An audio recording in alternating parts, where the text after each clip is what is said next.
Next Premier League game of the day, Newcastle against Liverpool. Chris Waddle and John Murray. Thank you, Mark, which kicks off now. Liverpool getting the match underway, and the ball played down the left-hand side and out for a throw into Newcastle. But I must just mention, first of all, that just before kick-off, as was the case in many places around the country this afternoon at many football grounds, but it had a particular resonance here.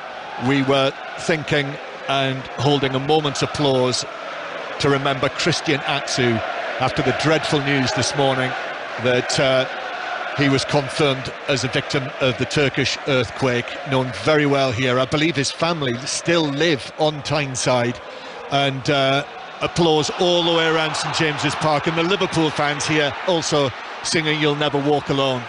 But football carries on, and the match has begun, and Newcastle playing from right to left with Alain Saint-Maximin past fit for this game. He was a doubt. He has Isak now on the left-hand side for Newcastle. He chips it across left-footed, but it's pulled down over on the far side by Andy Robertson, and Bajcetic plays it for Nunez to race over the halfway line. Nick Pope has come a long way and heads it away, probably 10 yards away from the halfway line. And Newcastle are able to deal with that thanks to the goalkeeper's header, and actually attacking down the right-hand side now with Almiron, but the offside flag is up. So first chance to get a word from Chris Waddle, who's sitting alongside me here. Chris obviously used to play here, and we're watching a Newcastle team, Chris, who are on a joint club record run of 17 league matches unbeaten. Joint club record. But Liverpool showed some form in the derby on Monday night, and Liverpool were the last team to win here against Newcastle, and the only team to beat Newcastle in the Premier League this season. Yeah, well, it's all looks positive for Liverpool, doesn't it? But no, I think what we've saw already, John, we've only been playing a few minutes, and already Newcastle's had a decent attack, but Liverpool trying to catch them on the break. Saint-Maximin on the left-hand side, linking up with Isaac down the left-hand side, look, causing problems already. It looks like it's going to be a very end-to-end open game. Yeah, the teams, as we mentioned earlier, Elliot Anderson, Newcastle's number 32, plays because Joel Willock is out injured. So Elliot Anderson making what is his first Premier League start, the local lad, one of the local lads. So he's in midfield for Newcastle in place of Willock. It's Newcastle, black and white striped shirts, in possession with their captain Trippier, who plays it into the box to Isak, but Alisson was very quickly out, sliding down on his left shoulder to take the ball. So Newcastle with Pope in goal, Trippier, Cher, Botman and Byrne, the usual back four, but then Longstaff, Joe Linton and Elliot Anderson, with Bruno Guimaraes completing his 3-match suspension, and they've drawn the first 2 of those 3 matches.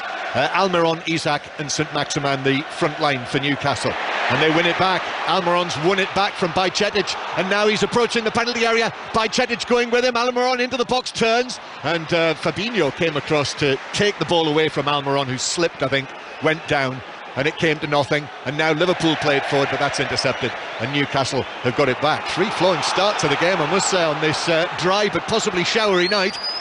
Alain Saint-Maximin now running at Alexander-Arnold and Fabinho, and then playing the ball into the penalty area to Almiron, who was denied by Alisson, who came out very quickly. There was a defender there as well, and he made the save round about the penalty spot. I've got to say, great vision. Maximin gives it. Almiron's got to score there, John. This level of football, he's just inside the box. Get the keeper. He's already come up his line twice and denied them, and this time he made himself big. Almiron for me has got to score. What an open game it is. Yeah, defender dived in on him as well as he was shooting. I think it was Robertson who was coming across, and big chance though for Almiron, who scored last weekend, remember, after a run without scoring. Liverpool have come out the blocks very quick, but they're all over the place at the minute. I've got to say, Jurgen Klopp's been shaking his head for the last couple of minutes. Newcastle look very, very positive. They're in control of the game already.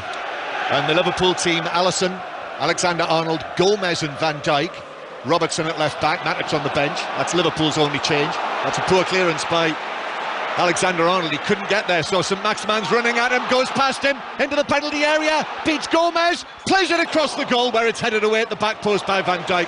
Back to Saint-Maximin, who went for goal and blazed it on the volley well wide of the far post. And Liverpool, what are they suggesting there? Well, he's not happy. Jurgen Klopp is not happy about one-on-one.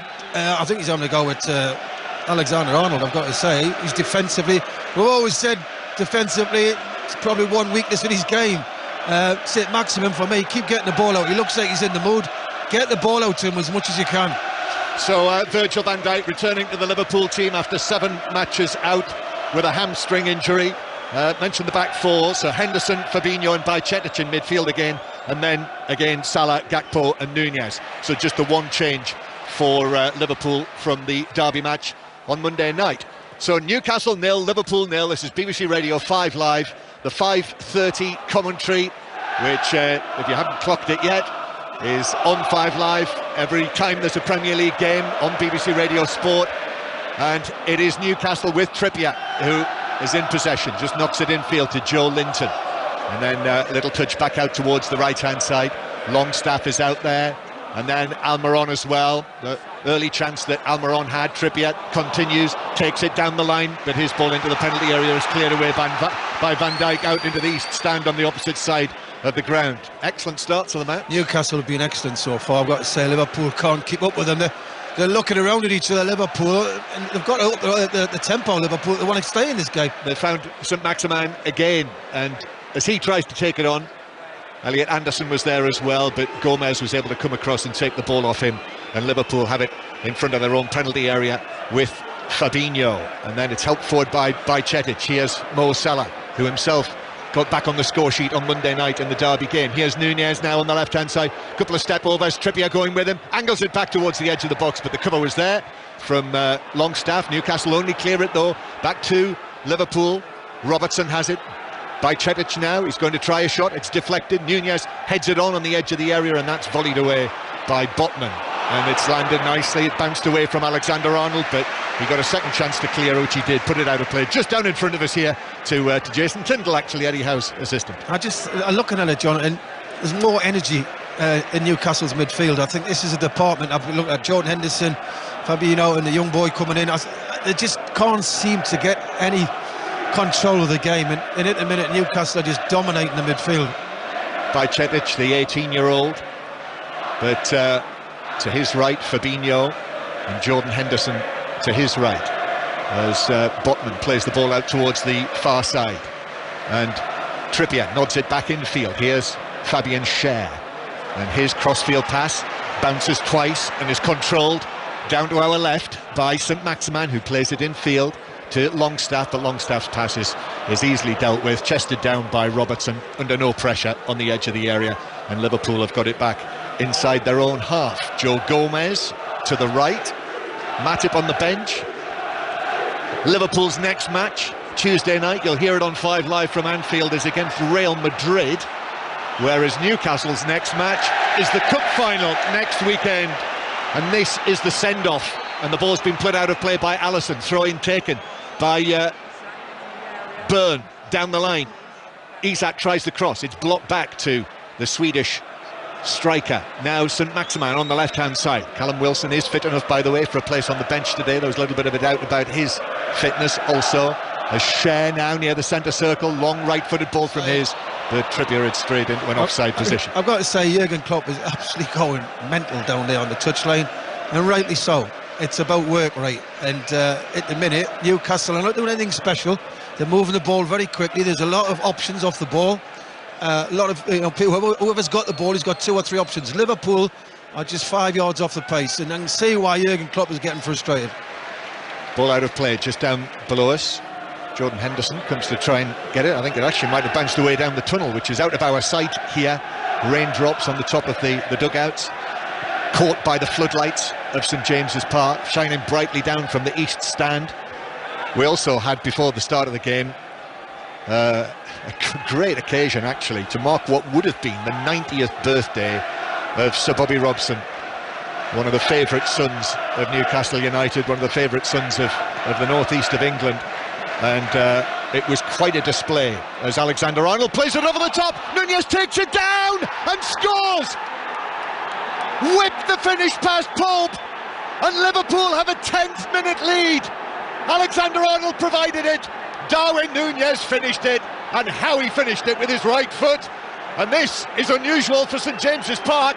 Newcastle are behind. Newcastle 0, Liverpool 1. What a great ball, what a great goal, what a delivery, and what a first touch, by the way. Nunez, I didn't think he was going to make it. He gets it, as it drops, he half volleys it, Pope doesn't move. He doesn't have time to get a position or even have an attempt to save it. He's hit it on the half volley. It's a cracking goal. Maybe it's against the run of play. I know it's early on, but what a goal that is. Brilliant first touch. Just sits up for him and he half volleys it. Pope, absolutely no chance. Great goal. Bang, right foot. He was somewhere around about the penalty spot. You've got to question Trippier. He's come in for inside. He's got the other side of Botman and Shea. He's got in between them. Not enough communication, and I've not taken anything away from the first touch, and the finish was absolutely first class. So Newcastle 0, Liverpool 1, and that's changed the mood around here, and certainly that's got Liverpool off the hook. It's not slightly. ball handball, is it? Well, we've not restarted. Offside, possible offside. Well, from my view, I must say, he looked onside to me. I think he's onside. Well, I think Trippier's playing him on. Well, they're having a long look at it, yeah. But Trippier did seem to be, with a naked eye. Yeah, goal stands. Goal stands. They're not taking any chances, Chris, after the events of last weekend.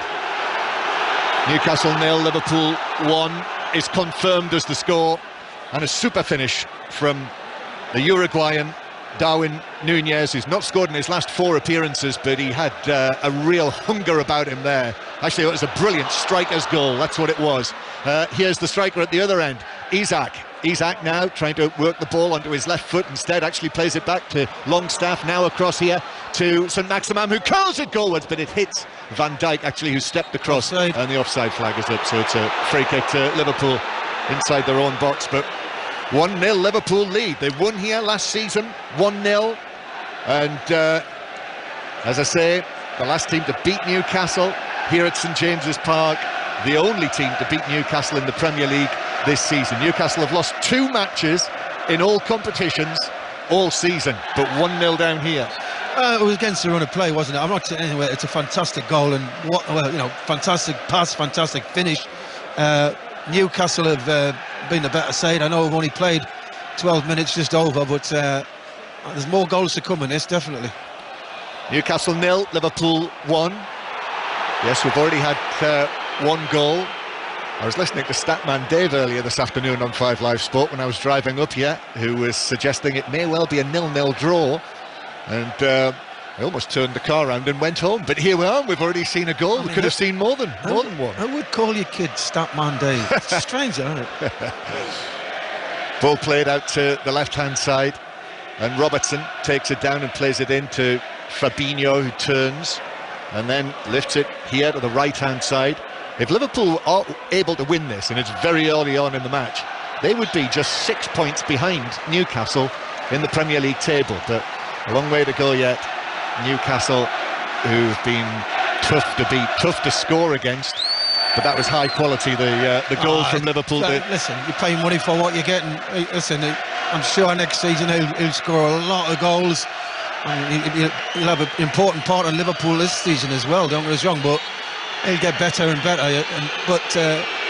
It's a strange... Liverpool are very open. Newcastle have got a lot of time on the ball, have had good areas. They've not capitalised on it, but one bit of magic. What a goal. Alexander-Arnold winning a goal kick off Elliot Anderson, so it's a goal kick to Liverpool. Yep, Darwin Núñez made such a brilliant start, didn't he? Scored in the Community Shield, remember, on his debut, then scored on his Premier League debut, then got sent off in that match at Anfield against Crystal Palace. But 34 goals for Benfica last season, and I wouldn't be at all surprised if you're right there, Chris, with him really weighing in with goals next season. But that's already his 11th for Liverpool this season. I think you scored 34 for Benfica, to be honest. Well, they've certainly produced some players, Benfica, over the course of the last couple of years, who've gone for some very, very big sums.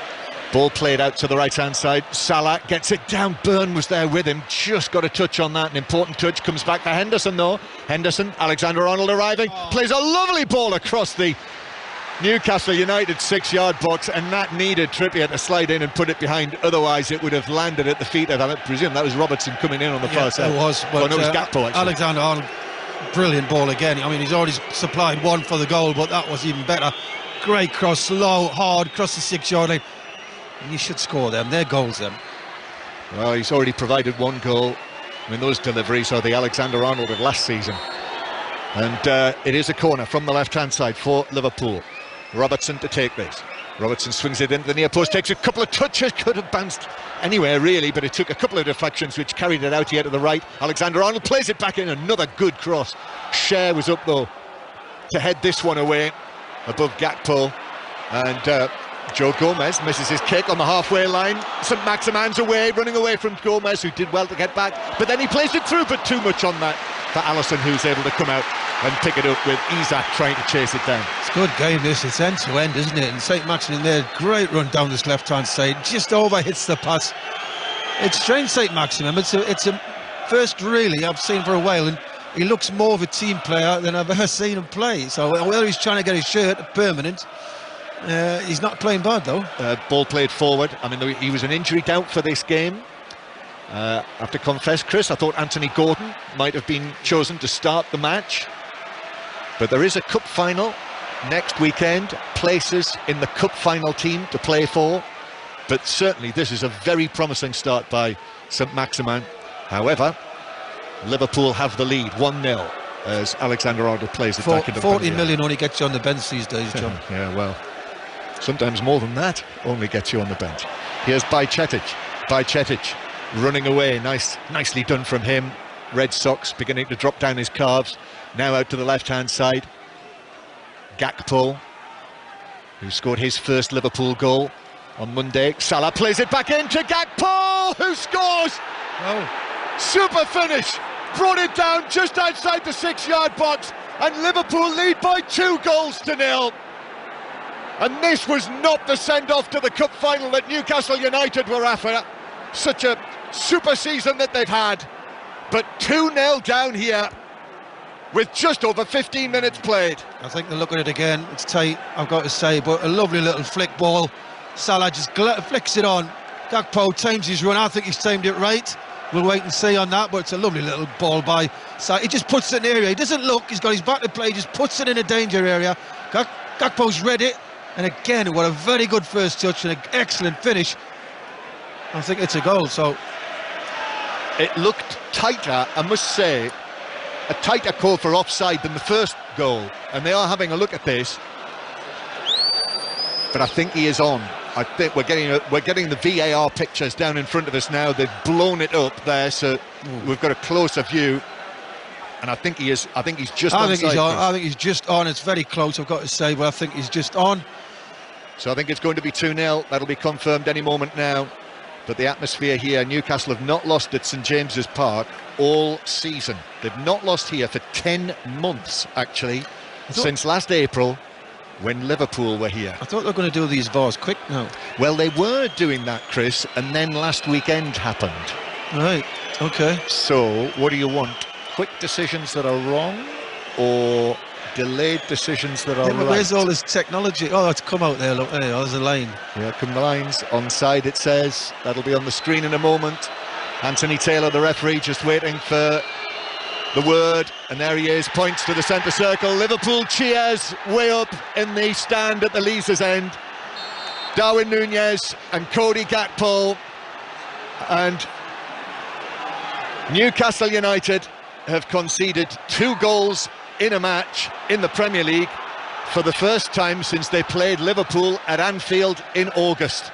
Newcastle 0, Liverpool 2. I've got to say, Newcastle started off very, very well, and Liverpool made a lot of mistakes or legwork, and all of a sudden they've woke up, Liverpool, and I've got 2 fantastic goals, well-made goals, but finishes, clinical, and Newcastle just, I think, knocked the confidence a bit. They don't seem to know what to do now. But Liverpool are right up for it. Listen, I still think there's plenty of goals to go in this game yet. Very open match this. The problem is for Newcastle that in recent matches they have struggled to score goals, and now they find themselves here 2-0 down. So 1-1 draw with Bournemouth last weekend, 1-1 at home to West Ham before that in the Premier League, 0-0 with Crystal Palace, 1-0 here against Fulham, 0-0 with Arsenal, 0-0 with Leeds. Struggled for goals. Well, now they've got to come from 2-0 down. This is a big problem. Oh, and that's late. The whistle had already gone, actually.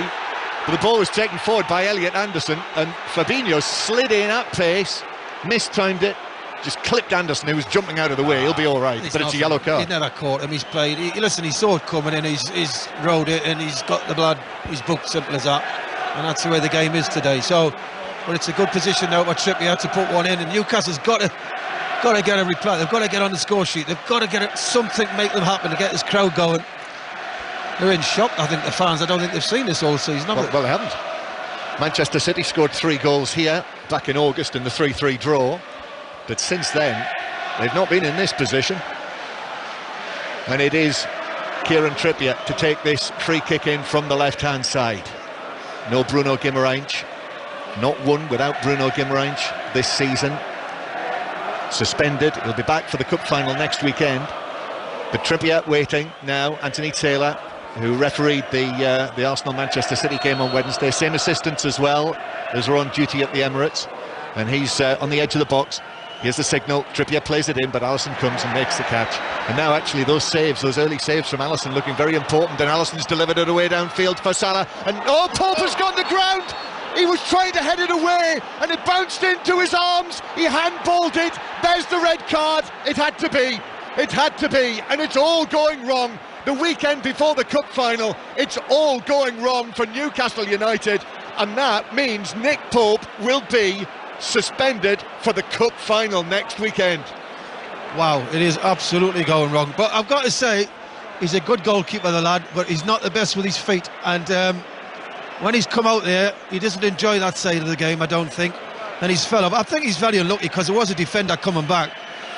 It's close. I mean, I don't know if they can look at that, but he's gone now. He's a red card, and he's waiting on the touchline to see what's happening. But well, he's gone. Say, Chris, Anthony Taylor said there, look, he's gone. That's it, finished. We had a good view of that, didn't we? We had the right angle, and Pope came out. He's not comfortable, is he, with his feet? Out of the penalty area.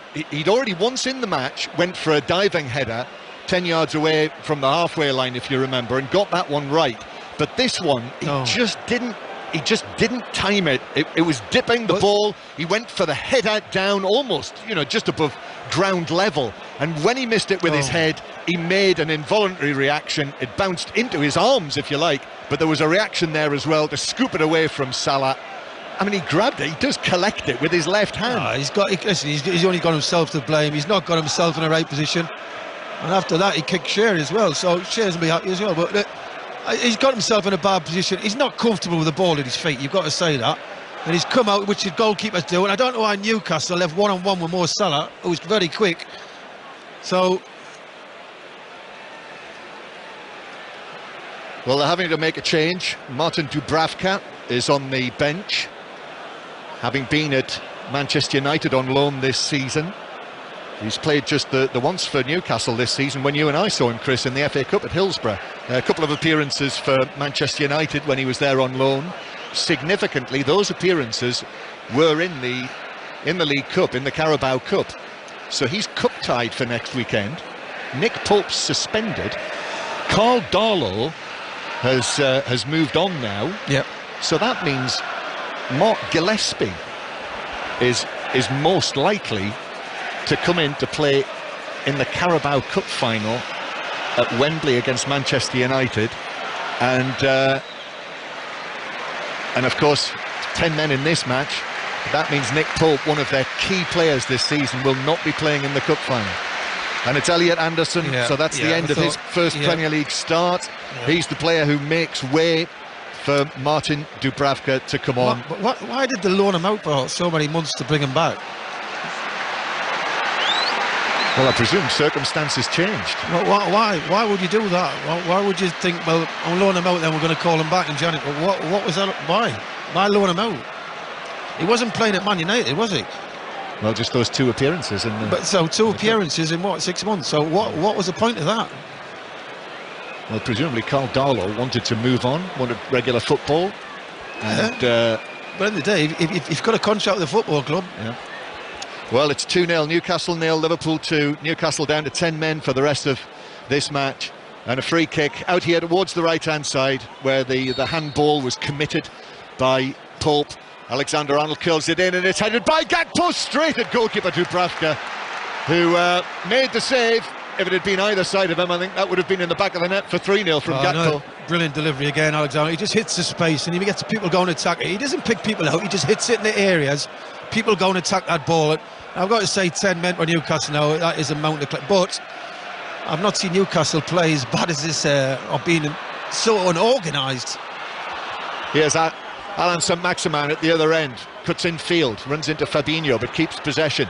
Almiron carries it out towards the right-hand side, and Trippier is there. Newcastle 2-0 down. Oh, and Trippier has been very strongly challenged by Cetic, who took the ball, but certainly got a bit of Trippier as well. And ball was deflected out of play on the far side, but Trippier has stayed down, feeling his right leg. And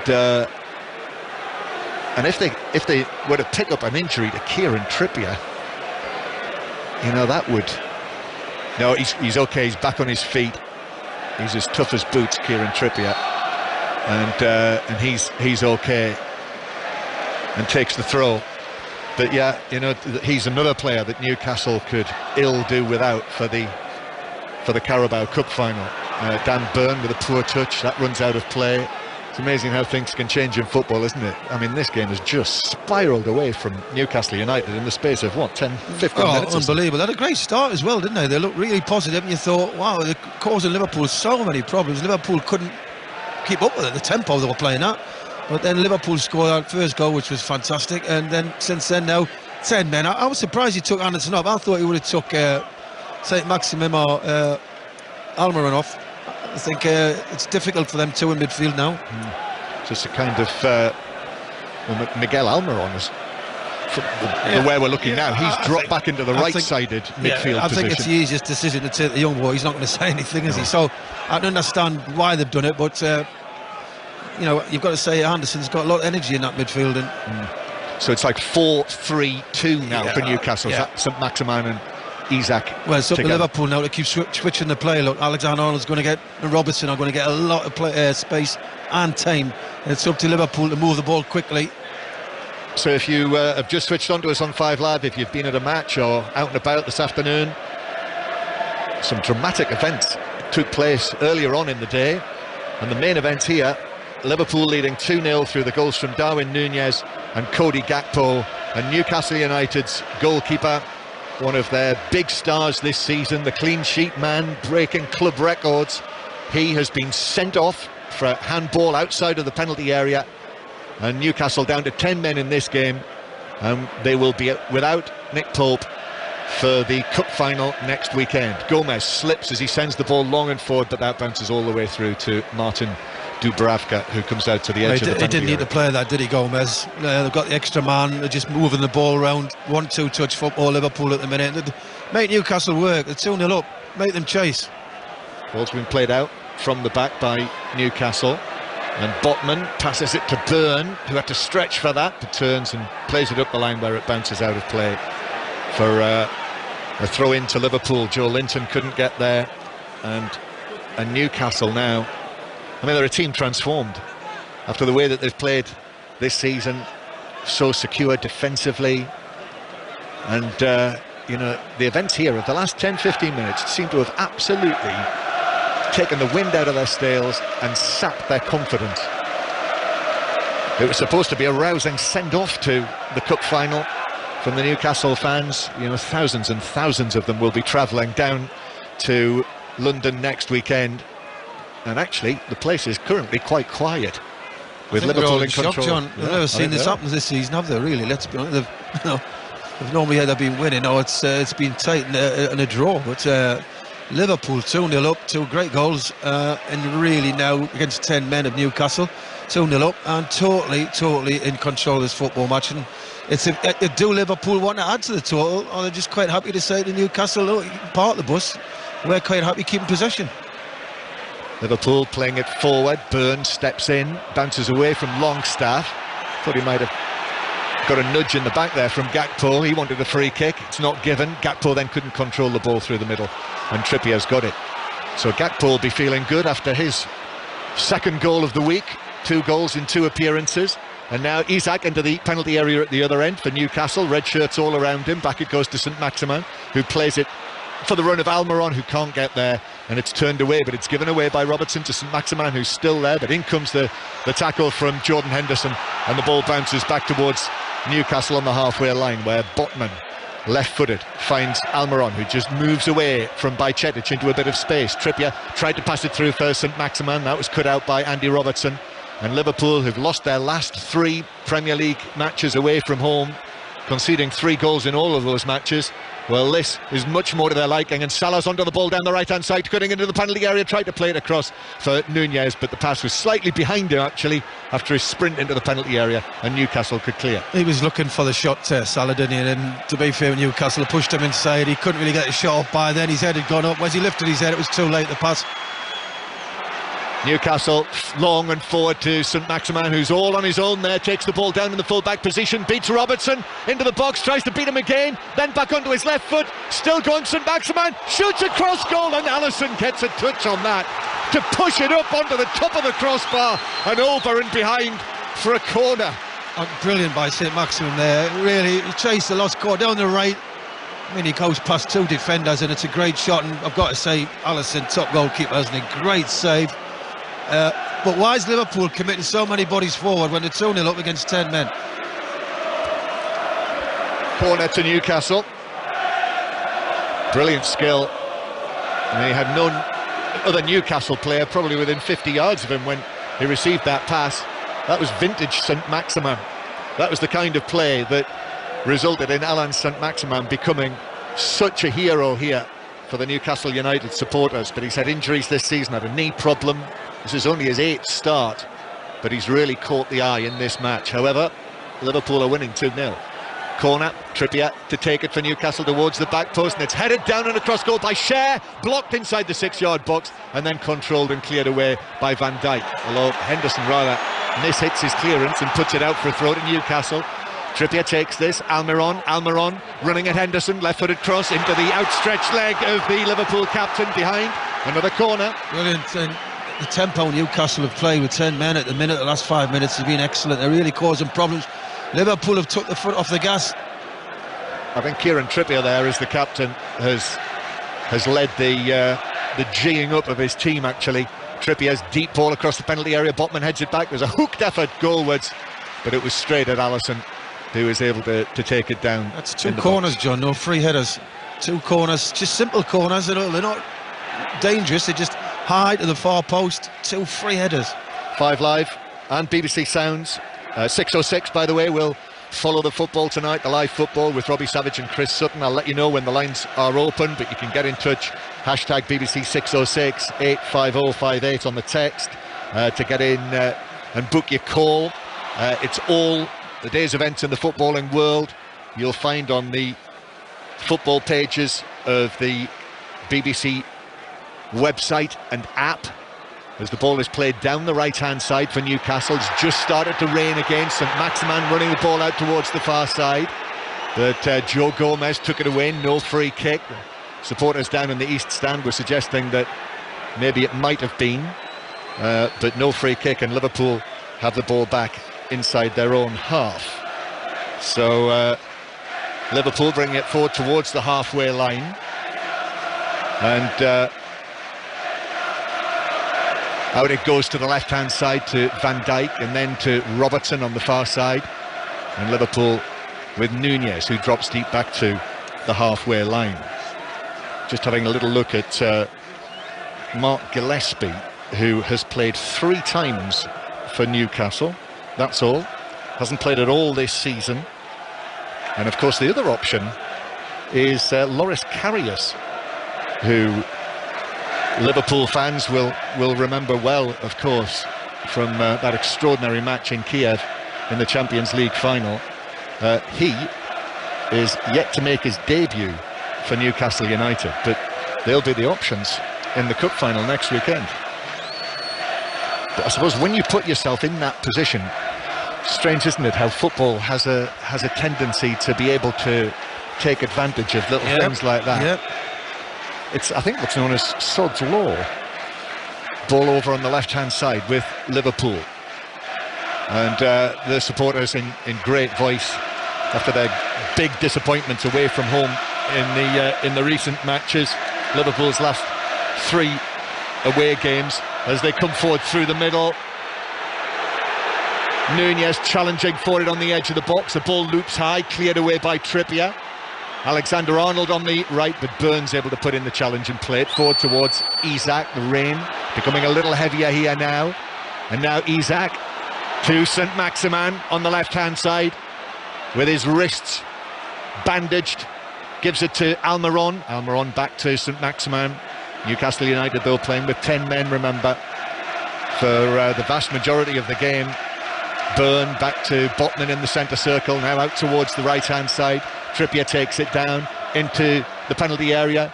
Longstaff tries to cross, that's blocked out to Joe Linton. Joe Linton might have been caught there late there by Bajcetic. The pass, however, has found Saint-Maximin. Liverpool have 2 men on him, so it goes back to Byrne, who's crossed to the back post, is headed away by Robertson, and then the ball bounces down. Nunez was back in there and couldn't keep it in, so it's a corner to Newcastle from the right. It's strange, Liverpool, they're 2-0 up. All they've got to do is keep a shape, use the width, use the full-backs, the free, the spare, give them plenty of width to make Newcastle chase. They keep walking inside Alexander. They're making it very narrow, and they're not using the advantage of the spare man. So corner to Newcastle from the right flank. Less than 10 minutes to go to half-time. Liverpool leading by 2-0. Trippier's corner. It's a deep one again to the back post. Joe Linton with a header, and then it's headed up and away and behind the far post by Trent Alexander-Arnold for another corner. Newcastle's 4th in the space of 3 or 4 minutes. Trippier raises his right arm again. This one is to the near post, glanced across the edge of the 6-yard box, whereby Fabinho very carefully just stepped back, got a touch on it. Oh, the clearance is missed on the halfway line. That's presented the ball to Salah, and Salah is off and running. Nunez is there as well, plays it back to Salah to the edge of the box. Almiron with a challenge. That's given us a free kick just outside the penalty area. Well, that must have been very close to being inside the box. Yellow card for Almiron, who was helping out the defence. I've got to say, John, on the break, I thought he was offside, Salah, when he picked the ball up. But no flag went up. It was another counter-attack. Newcastle keep getting caught on this break. He looks offside there. I think it was when Salah played it through to Nunez. Nunez looks offside for me. It's definitely a free kick, and as you say, it was right on the 18-yard line. I'm sure Alexander-Arnold will fancy this. You see, they can't bring that back, so the play continued, but because it's a free kick on the edge of the penalty area, with the rules that apply to VAR, you can't bring that back now for an offside. So it is a free kick just outside the area for Liverpool, who lead by 2-0. Well, I can see Alexander-Arnold here. It's on the right-hand side of the box, 5 yards right of the D. I can see him reversing this over the wall to the goalkeeper's right. Everybody thinks he's going to go over the wall here, I'm sure, to the goalie's left. I can see him reversing this if he gets his hands on it. More Salah wants to take it by the looks of it, but... Well, they've got the man lying down behind the wall, conscious that because it's so close, this free kick, just a couple of feet outside the box. It's ideal to reverse, John. Go to the goalie's right. Goalkeeper's definitely going to take it straight to the left. And you've got him. If you've hit the ball with the right pace, goalkeeper can't do anything about this. The substitute goalkeeper, Dubravka, who has plenty of experience, player of the year in his time with Newcastle. Waite moves to his right now, over towards the far post. It's tapped short, and then Salah hits it into the top of the wall with his left foot. Bounces across the penalty area. Robertson back to the left-hand side, where it's chipped across goal, but headed away on the edge of the box by Botman. Botman then misses it as it comes back to him, and he's rather fortunate, having missed it, that it bounced all the way through to Dubravka behind him, the goalkeeper. That was the one off the training ground, the free kick, wasn't it? It's very hard nowadays to move a ball and then without anybody get within a yard or 2 yards before you hit it. I don't know why they didn't hit it direct.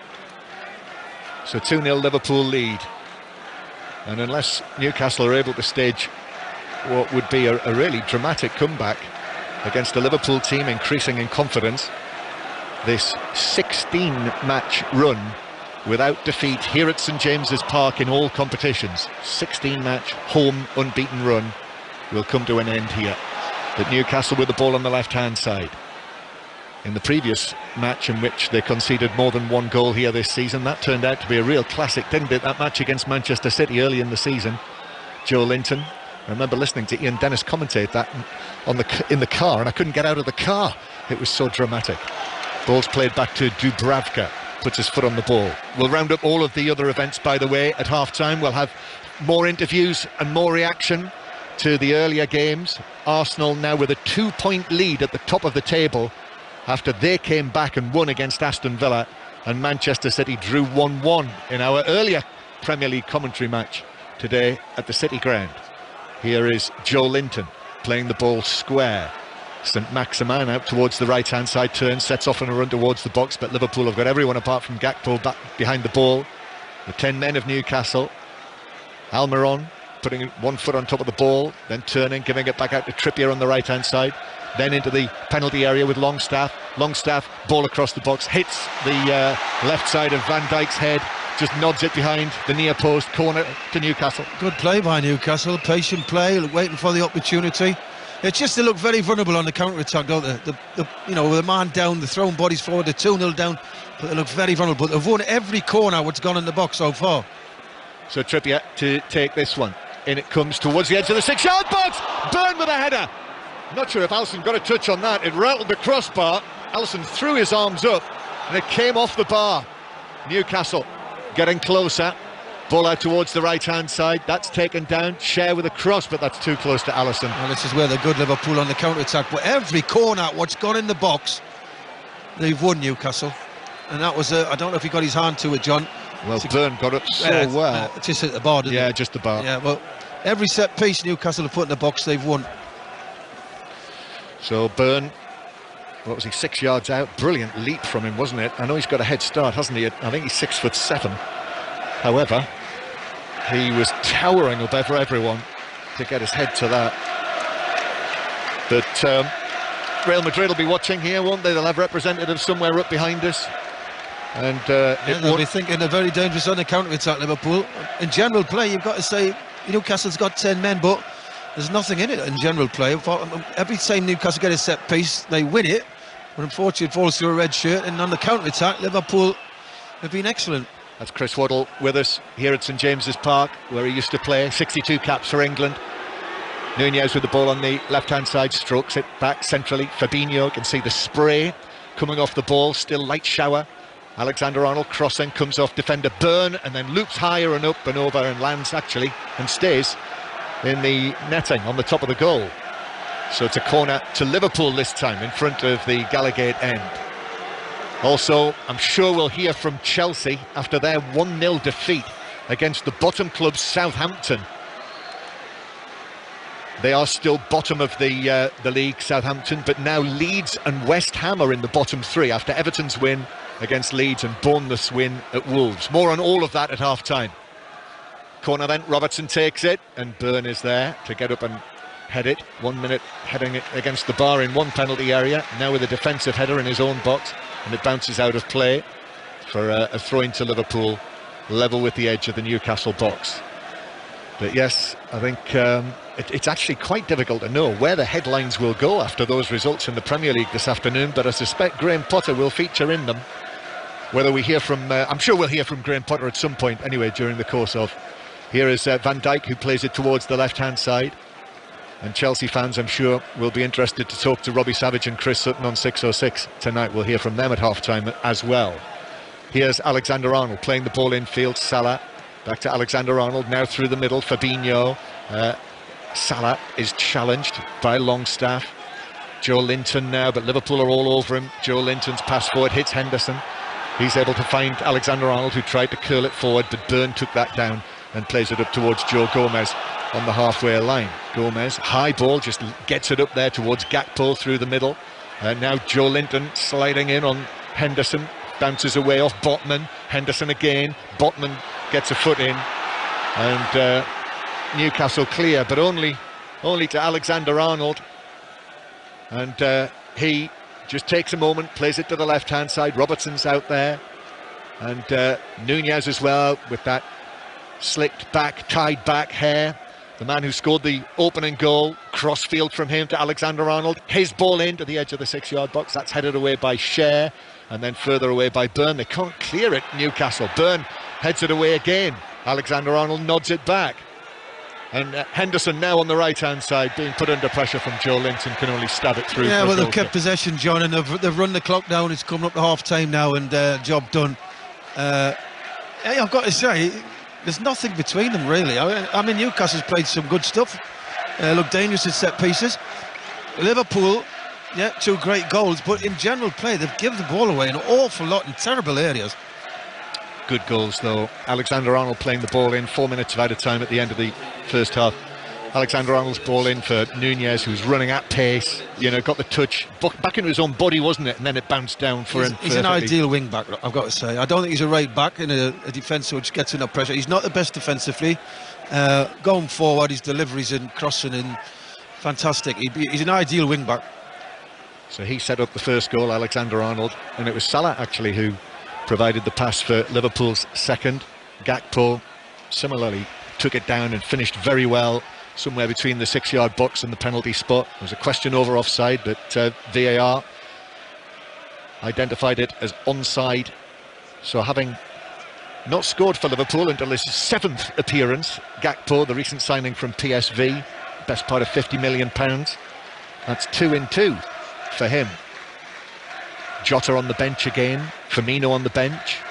So players coming back, and it's all strengthening the Liverpool squad, who have been so inconsistent. Their longest winning run, Chris, this season, across all competitions, is 3 matches. That was commonplace last season for Liverpool. And you can see it though, John. Unfortunately, Newcastle have lost the goalkeeper, so down to 10 men. If this was still 11-11, you would fancy it in Newcastle to still get something. Long and forward from Alexander-Arnold. Salah into the box, pulls it down, but it just bounced away from him. For once for Salah, there wasn't enough room there. He was running, sprinting. He was on the edge of the 6-yard box, I think, when he got the touch, and it bounced away from him behind for a goal. That front three have caused problems, I've got to say, especially on the break. When they get that space to run into, they're very good at it, and the deliveries have been good. But in general play, I don't think there's a lot between them. Even Newcastle have got 10 men. I wouldn't say Liverpool were dominating this football match. But with Real Madrid on Tuesday night, 5 Live, the place to hear that from Anfield. That front three, you look at them, they're capable of causing problems in the Champions League. Cause anybody problems, whatever. But you've got to look at Real Madrid's front three. Yes, you do. Yes. Newcastle play it forward from Trippier, long to the edge of the box. That's headed on by Cher. Bounces down towards the dead ball line. Alexander-Arnold turns and volleys it, and it bounces out of play next to the corner flag. Yeah, big games next week, more Champions League. Liverpool, Real Madrid, Tuesday night, live from Anfield. Ian Dennis is off to Germany this coming week with Manchester City, RB Leipzig, Manchester City, Wednesday night. And then Thursday, live from Old Trafford, Manchester United against Barcelona. 5 Live, the only place to hear all of that. Throw in, Burn, headed away by Gomez, comes out to the edge of the box. Shot from Almiron. Took it down, but dragged it maybe a couple of feet wide of the foot of the post. I've got to give Newcastle a lot of credit. They haven't thought we're 2 down, we've got 10 men. We haven't sort of sat back and parked the bus and thought damage limitation. They've stayed at it, and they've caused problems to Liverpool. And at half time, if I was anyhow, I'd be saying every set piece, put it in the box. You've won every header. And if there was anyone who did actually only walk into the ground in the 23rd minute, you wouldn't necessarily know it was 11 against 10. There's another great ball. All over the top. Salah on the chase. Dubravka's able to come out to the, from his point of view, the left extreme of his penalty area and gather the ball into his chest. Yes, the England goalkeeper Nick Pope sent off in the 22nd minute for a handball outside the box. Anthony Taylor had a good view on it. Right decision. And off he went. And he will miss the big event next weekend, which you'll also be able to hear with us on 5 Live from Wembley. Newcastle with St Maximin inside his own half. St Maximin, who's had some really good moments in the first half, but that is it. That is it. And this is an unusual experience for Newcastle United and their supporters here, watching the teams leave at half-time with the score 2-0 to the opposition. I've got to say it's been a very good game, and I've got to give credit to Newcastle. They've stuck at it, they've caused problems, set pieces in particular, but they've not parked the bus and said, we'll stick to 2-0, we'll take the defeat. They're still chasing Liverpool, and there is goals in there for Newcastle. Liverpool have not been convincing to me. They look very, very dangerous on the counter-attack, Liverpool. I've got that. With a service the front three get, quality passes forward sometimes, especially Alexander-Arnold. So I can see more goals in the second half. Yeah, had chances. Almiron, hair against the bar from Byrne. But with that sending off of Nick Pope, Newcastle having to play, three quarters of this match with 10 men. Nunez and Gakpo, the goal scorers. Half-time here on Tyneside, Newcastle United 0, Liverpool 2. Earlier in the Premier League at lunchtime, Arsenal came from behind to beat Aston Villa by 4-2. And then at 3 o'clock, Nottingham Forest 1, Manchester City 1. So Arsenal 2 points clear at the top of the table with a game in hand. Elsewhere, Brentford 1, Crystal Palace 1, Fulham 1-0 at Brighton. Bottom of the table, Southampton 1-0 at Chelsea. Everton beat Leeds by 1-0. Seamus Coleman with that goal. And Bournemouth got a much-needed win at Wolves by 1-0. In the Championship, Burnley are 11 clear at the top after beating Luton. Sheffield Wednesday are top of League One after they came from behind to beat MK Dons 5-2, and Plymouth drew at home with Fleetwood.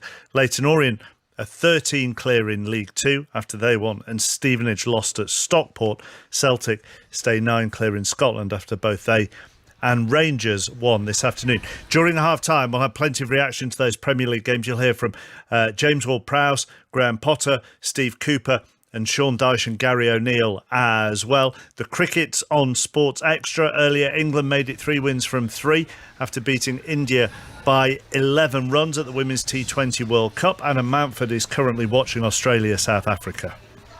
And they've restricted South Africa to 124 for 6, the tournament favourites. The hosts will be a little disappointed after they were 54 without loss. Perry dismissed the dangerous Wolfhard for 19 before Darcy Brown got stolen around a cap for 0. Brits played well for 45, but wickets fell at regular intervals. An Australia win would guarantee them top and also would mean that England would likely avoid them in the semi-finals. Australia will be chasing 125. A reaction from all the day's Premier League football to come after Jill McKenzie. Listen on BBC Sounds. This is BBC Radio 5 Live. Rishi Sunak's told a major security summit in Germany that Western powers must double down in their support for Ukraine. He urged world leaders to send the most advanced weapons to Kyiv to help it secure its long-term future. The Prime Minister is also warning that a new deal on trading arrangements in Northern Ireland is by no means done. Reports suggested an agreement was imminent, but after talks with the President of the European Commission, Mr Sunak said there's still work to do. The United States has condemned the launch of a suspected intercontinental ballistic missile by North Korea earlier today. Japan said it landed in the sea after flying for just over an hour. And coach passengers returning to the UK from Calais are facing waits of up to 6.5 hours at the border. Several ferry operators say the delay is because of strike action by UK Border Force staff in Calais, but the Home Office disputes that. The Albert Park Circuit. Longitude and latitude 144.9, 51035 degrees east, 37.8, 501 degrees south, 3.280 miles in length, 14 turns. Are you ready for F1? Coming soon to 5 Live and Radio 5 Sports Extra. This is 5 Live Sport. Let's bring you as much reaction as we can to the 3 o'clock games. We'll start at Stamford Bridge. Chelsea 0, Southampton 1. Graham Potter with John Southall. Graham, just give us your assessment. What must have been a frustrating afternoon, wasn't it? Yeah, it was. I thought first half we were below par against Southampton that had a good structure, a good plan. They mixed the game up well, but still our performance level wasn't at the level I think that you need to win. Do you know why that was? Well, a combination of a few things, I think. It's always complicated returning from the Champions League. We had to make some changes. There's a little bit of lack of fluidity, a little bit of cohesion maybe we lacked. I don't think it's from a lack of effort. It's just that we weren't quite where I think we can be. I think the second half shows that because we played a lot better and we responded well. And then second half we have to score. It's the chances that we have. You can't expect to win if you don't score those chances. So there's a combination of a few things that make it a really difficult and disappointing afternoon for us. As you say, another game with no goals scored. How concerning is that now becoming for you? Well, it's always concerning because if you don't score, you don't win. And that's the reality of football. Like I said, we've had a period where we've created chances and we're just not converting. We've taken some steps forward in terms of our performance, but after the first half, it's a bit of a setback for us because the second half was good, but we're heavily punished after the first half and we didn't get at the goal in the second half, and like I said, disappointed with that. James Ward-Prowse got Southampton's winner here again. He is with John. Huge difference. It's been a real chaotic week for us. There's been a lot of outside noise, a lot of stuff for us to deal with, and we know how young the squad is and how difficult a moment that we're in. So challenging more than ever, but Ruben's come in and really steadied the ship and given us a bit of clarity and direction in what we want to do, and you could feel that belief from minute one today, and the game plan worked. I think every manager you play under has different philosophies, and Ruben's is different, but we worked on it a lot during the week. We had a lot of detail in and out of possession, and ultimately it paid off today. And sometimes when in this position, it's not necessarily about the tactics or the quality, it's about the heart and desire to win games. Tell us about the goal. One behind David Beckham, I'm sure you're aware of that. I mean, that surely is a record that will be yours soon. I hope so, yeah. But more importantly, I hope it contributes towards wins and points for us. That's the main thing. It's always the team goals over any individual ones, but if it comes, great. Nottingham Forest got a late equaliser against Manchester City through Chris Wood. Here is his manager, Steve Cooper. Well, perfect is winning, but for sure ended up being a positive result. Listen, when you play against City, you have to sacrifice your ideals. You have to. For me, they're the best team in the world. I know they've got amazing title race going at the top end. Not that I'm paying that much attention to that, but when you plan to play against them and you study them even more than what we already know about them, it's fascinating and intriguing to see what they do. We sacrificed, as I said, our ideals. We just wanted to stay in the game for as long as we could. First half, defensively, we were good. Disappointed with the goal, but really disappointed with VAR. I feel like Joe Worrell's been really kicked in the head at a low weight, below chest height. And anywhere on the pitch, it's a free kick. If the referee's missed it, then VAR has to intervene on it. But I'm not going to hide behind the fact that City had some good chances, well, more than good chances in the second half. But so grateful to the players for sticking to our plan for the day. And we said half time, it was hard, it was tough, but stay in the game for as long as you can, and we will get a moment. And luckily we did. Let's head to Goodison next. We heard from Michael Skubala on Sports Report after Leeds' 1-0 defeat at Goodison. We can get the Everton point of view from Sean Dyche. You want players to play with freedom, but there has to be the basics. Strong, fit and organised is something I believe in as a coach manager. I've never gone away from that as a base, as I call it. But from that, you have the freedom to go and play, and I thought there was good signs of that today. There were some really good movements, some really good passing and fluid passing to open up situations. The final finish wasn't quite there, but that comes, hopefully with the work that they're doing and the belief in the camp. But I just believe they have to have the basics in place, and we're learning about that, and the players here are learning about that. They've certainly delivered it. Certainly so far, since we've been here, they've listened, they've absorbed, and they've been delivering it, both on the training pitch and in games. Marcus Tavernier got the only goal of the game at Molineux as Bournemouth won 1-0 to go out of the bottom three. Here's Gary O'Neill with Martin Fisher. How good does it feel to win again?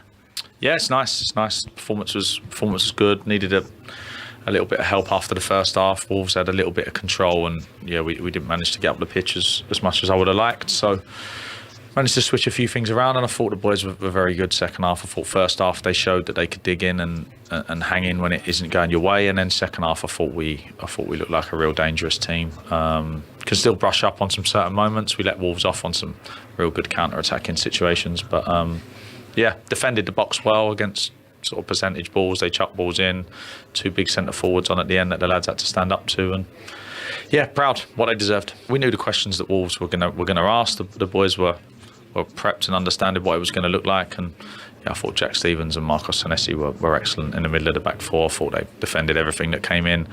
Boys in front of them worked their socks off, and we looked a threat. We could have been more of a threat. There's still bits that I was like, we can definitely be better than that, but as you know, when we needed to win a game, and we've come away from home to a team that are in real good form and won an away game in the Premier League, which is big for us. So we move on, prep for next week. Let's go back to the lunchtime game. Arsenal coming from behind to beat Aston Villa by 4-2. Arsenal's fourth goal came after Emi Martinez went up for a Villa corner. Here's Unai Emery. I am very, very disappointed. It is embarrassing as well for me is the last goal, because I've never told my goalkeeper to go one corner to score a goal, because maybe one time of 100 times can score, and maybe 20 times than 100 can receive one transition and receive a goal. And today was the example. And it's not the spirit. We have to keep our mind clear, smart. We have to progress in the area we are working. We have to break, of course, taking confidence, but sometimes making mistakes, you have to improve.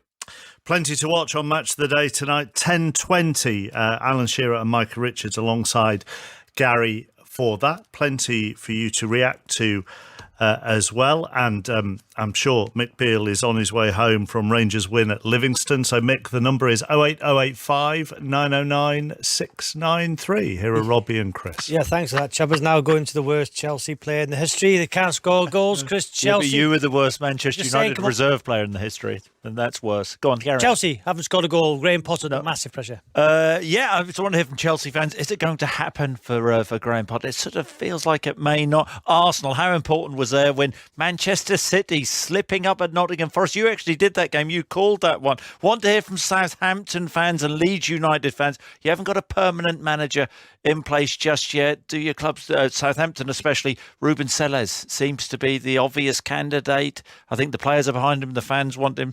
And Everton, Sean Dyche winning. And we want to hear from referees out there because of the decline in refereeing at grassroots level. Every weekend they're suffering physical and verbal abuse. Want to hear your stories and experiences, referees. All that from the SJA nominee for Pundit of the Year. Wow, must be a very, very poor shortlist. 08085 909 693. But, Christopher, the big thing, Arsenal and Man City. Can United win the title? You're talking about Manchester United. Can they win the title? I don't think so, but I mean, what a game it was on Thursday evening, wasn't it? I mean, you were there. Yeah, big pundits on those games against Barcelona. Not nominated though for the award, were you? But yeah, you were on that game. Can Manchester United win the title? I'm not so sure they can, Rob. What about in the Championship? Burnley are going up, aren't they? Yeah, Burnley are absolutely flying. Sheffield United, they lost today, I think. Didn't they, Sheffield United? I think they did. But no, look, I think sort of the big story of the day, well, there's numerous big stories. Graham Potter, that whole Chelsea situation. I think it's worrying for Chelsea. Lost to Dortmund, wasn't it? 1-0. Chelsea played well. Yeah, and whatever he says, Graham Potter, the club have assembled a big squad of players, brought a lot of players in, spent an absolute fortune. Is he getting the most out of the players? When is time up for Graham Potter? And what about one of the best title races in the world, the National League? Notts County and Wrexham. Wrexham getting a last-minute winner at Aldershot, 4-3. You don't like Wrexham, do you? Yeah, I've got nothing against Wrexham. What do you mean by that? I'm just saying. 08085 909 693. Let's go back then to John Murray, who's with Chris Waddle. Thank you, Robbie. Yes, looking forward to hearing you and Chris later. The teams are just coming back out onto the pitch in the rain at St James's Park. Liverpool already out there. Here come Newcastle, but they've got an awful lot to do in the second half. 10 men against the 11 of Liverpool, Chris Waddle. Yeah, it's going to be very difficult. But I've got to say, I've been impressed with the attitude of Newcastle. They haven't sat back. They haven't thought damage limitation. They've gone for it. Every set piece, I think that's their best way out. Every set piece they've won when it's gone in their Liverpool box. But Liverpool with that front three and the pace they've got and the deliveries and some of the service they've had, you can say they're adding as well to their total. So teams ready for the start of the second half. No substitutions. So Newcastle 0, Liverpool 2. The early goals both in the first 20 minutes from Nunez and Gakpo for Liverpool, and Newcastle reduced to 10 men in the 22nd minute for Nick Pope's handball outside of his penalty area. And the teams, Newcastle with substitute Dubravka now in goal, Trippier, Schär, Botman and Byrne, Almiron, Longstaff and Joe Linton, and then Isak and Saint-Maximin. Newcastle kick off in the second half, playing from left to right towards the Gallagate end, and it's very quickly found its way to Isak on the left-hand side, who plays it in field and then wins it back inside the box. Isak back now centrally to Longstaff, square to Trippier. Trippier curls an aerial ball in. Isak heads that along the edge of the 6-yard box, but Alisson is very quickly out to gather. Great start by Newcastle from the off, haven't they? They've asking questions already. But it's Liverpool's, and it's up to Liverpool how this game decides for me. But they've given a silly free kick. This has got to go in the box for me. Put it in the box. You've won every header. Fouled by Nunez on Cher, who was advancing into the Liverpool half. So this is almost 10 yards inside Liverpool territory. And Chris Waddle sitting with me here at St James's Park, making the point in the first half that Liverpool hardly winning a header inside their own penalty area, certainly from the 5 corners that Newcastle had. Trippier plays it in. That's one of his poorest deliveries I can remember from Trippier. Easily cleared away by Liverpool, and now Salah's racing away downfield. He's shoulder to shoulder with Almiron, who bounces off him twice, but then is able to put the ball out of play with his left foot. He's got to get in the weight room, Salah. There, he got pushed over nearly, didn't he? Well, there's nothing on Almiron, is there? I mean, he's like a greyhound, but I think he's got that wiry strength, hasn't he? Newcastle 0, Liverpool 2, and Liverpool with Alisson in goal, Alexander-Arnold, Gomez, Van Dijk and Robertson. Matip's on the bench today. Henderson, Fabinho and Bajcetic, Salah, Gakpo and Nunez. And Liverpool, with this scoreline, would be going within 6 points of Newcastle. And actually the other side of that is that Tottenham, who play tomorrow, that's one of our 2 commentary matches tomorrow, Tottenham against West Ham, now in the relegation zone. If Tottenham win that, they'll go into the top 4. They'll knock Newcastle out of the top 4 with this scoreline. But we've still got just under half the match to play. Henderson playing the ball over the top down the right hand side, and then stretching for it, Alexander-Arnold, defenders there with him. Joe Linton comes out with it, he clears the ball into his own man. Alexander-Arnold plays it across the box, and the referee stopped play. I'm not sure that is a head injury, and he clattered the ball out. That must be Dan Byrne who had hit. Long way to fall. Yes, who's gone down. I think he was caught. No, he was caught in the face. The little television screen in front of us shows he was caught possibly on the nose, and so it is a head injury. So the referee was right to stop. Yeah, he's done the right thing. But, so lines are open to talk to Robbie and Chris. 08085 909 693 to book your call for the 606 phone in on 5 Live later. There will be more live sport, by the way, later.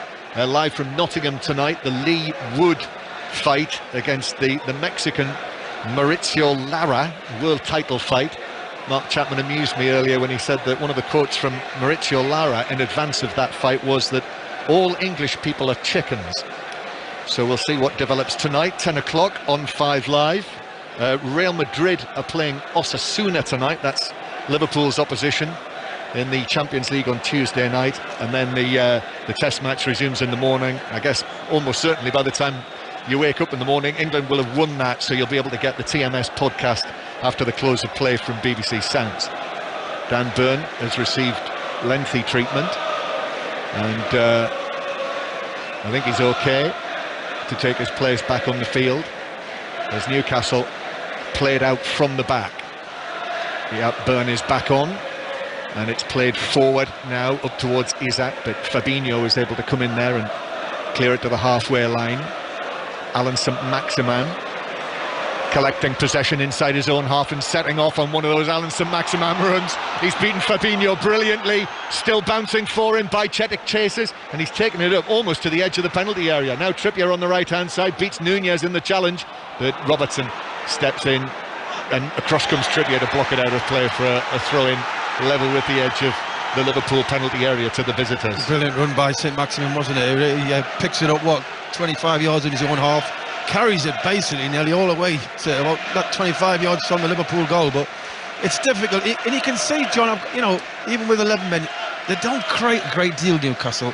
And we've noticed over the last couple of months, haven't we, where they've not scored a lot of goals. And Liverpool coming forward with Salah on the right hand side. Salah ring at Byrne, looking for the overlap. It's Henderson. Henderson arrives, crosses it to the back post. Trippier was able to head it away in between Nunez and the arriving Robertson. Bajcetic just outside the box. Back to Robertson on the left hand side, and Liverpool go infield again to the teenager. You like him, Chris, Bajcetic? Yeah, you can see he's got a lot of potential, and we'll see how he develops, but at the minute he doesn't look out of place.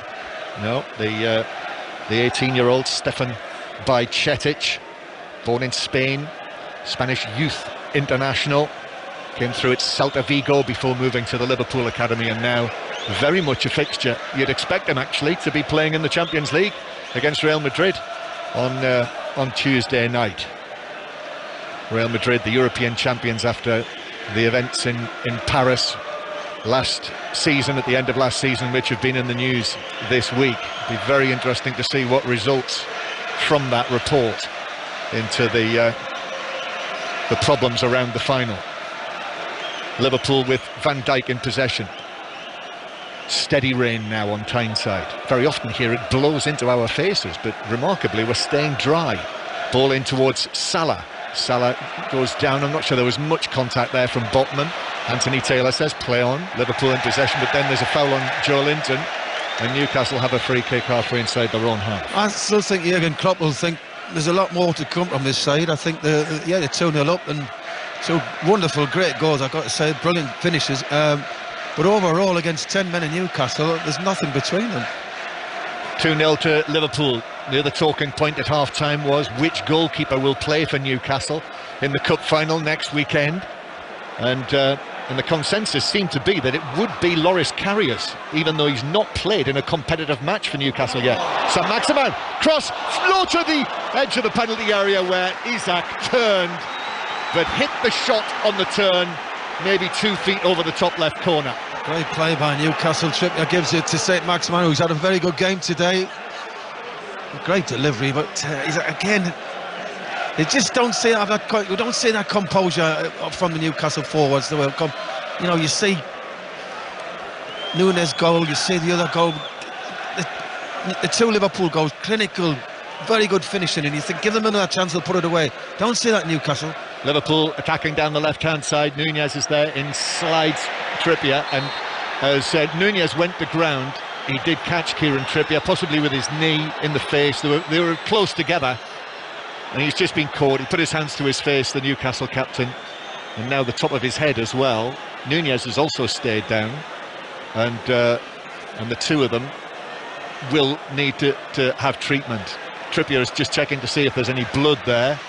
He's walking away from the incident, and Nunez has stayed down on his back. Yeah, he stayed down. Yes, as you say, Trippier's got up, and I think he'll be all right, Nunez. The televisions have gone on the blink in the commentary positions.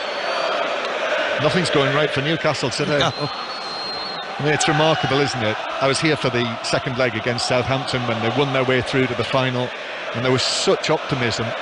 But they've gone on a run now without Bruno Guimaraes, who was sent off in that match, or finishes his suspension today, but they've drawn the 2 previous matches.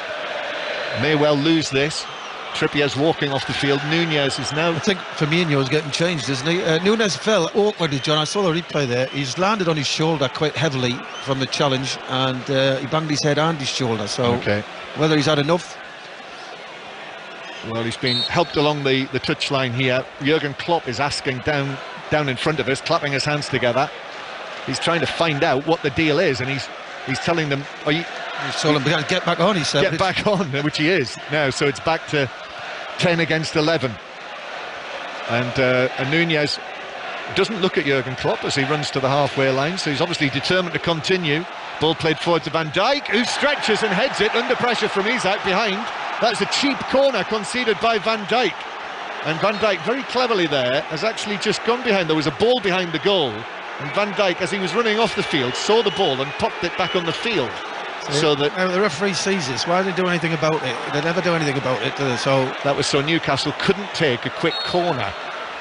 And it is a corner though. Liverpool struggled with the corners, the Newcastle corners in the first half. Let's see what happens with this one.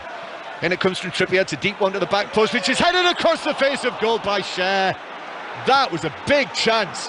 And again, Liverpool are nowhere aerially in their box for a Newcastle corner, and Cher should have scored. I'm sure Real Madrid will be making notes, I can tell you that. But why has he not hit the target at least? I mean, Byrne hit the crossbar first half from a header, doesn't he? And I mean, the amount of free headers, and that was inside the 6-yard box. People will look at the score, switch on the radio here. Liverpool are winning 2-0. But Even though they're nothing in 10 it. men, Nothing in it. this could easily be level. Yeah, definitely.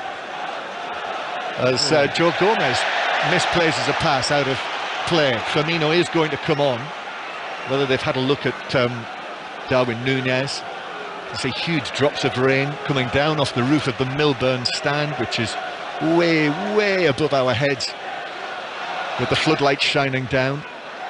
Joe Linton now in field. Almiron now playing in a more defensive position after the sending off of Pope, dropped back into midfield role.